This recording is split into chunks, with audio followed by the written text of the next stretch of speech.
النادي فين؟ لا الحقيقه مؤمن ما انا ما شفتوش وهو بيمضي مع النادي الاهلي. ما شفتوش. احنا اللي حصل ان احنا تعرضت عليه عرض وادي دجله وعرض الاهلي يا فندم؟ احنا جبنا مؤمن. ايوه. في لجنه كويس مكونه من 7 افراد من اعضاء مجلس الاداره. حضرتك بترقصهم؟ بترقص اللجنه دي؟ لا ما كنتش في اللجنه دي. لجنه التسويق انا ما برقصهاش، لكن انا حضرت الجلسه. حضرت اللجنه. لجنه التسويق وتنميه الموارد دي اللي هي مختصه انها تحدد الاسعار وتاخد الاجراءات. قعدنا في اللجنه وكان موجود وقعدنا مع الوكيل بتاعه وكان بدايه الكلام يعني اللاعب ووكيله كانوا موجودين. كويس. وكان بدايه الكلام التاكد اولا هل في ضغوط عليك من اي جهه؟ هل في اي حاجه انت متورط في شيء تكون مضيته لحد وفي اي مشكله؟ نعم. لا. طيب مفيش مشاكل خالص عندك في الحته؟ لا. طيب عندك دلوقتي عرضين مقدمين من النادي الاهلي ونادي وادي دجله ونادي الزمالك عايزك برضه رغم ان هو ما قدمش عرض رسمي ولكن هو محتاجك. نعم. رغبتك عايز تروح فين؟ فقال لي عايز اروح النادي الاهلي قدام اللجنه كلها.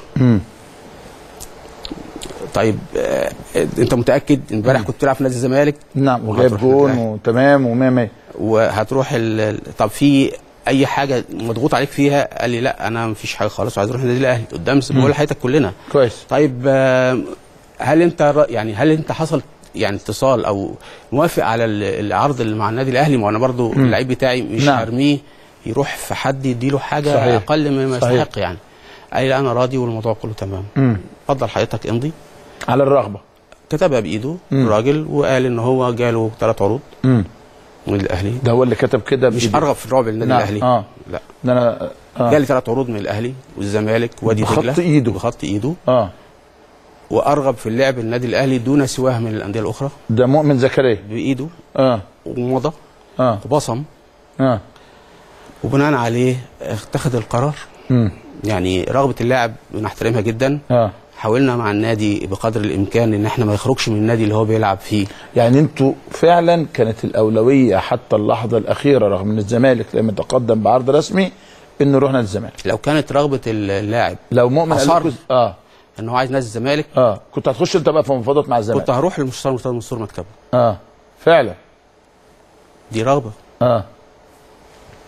يعني لو اللاعب اصر باصرار ان هو مش عايز الاثنين دول وانا بقول له في اي ضغوط عليك في اي حاجه واصر ان هو عايز يروح نادي الزمالك او يقعد في نادي الزمالك انا ما كنتش هستنى كمان وهبعت جوابات. انا كنت هروح للمستشار مرتضى منصور في مكتبه. ده يعني هقول له اللاعب عايزك ولازم نتفق.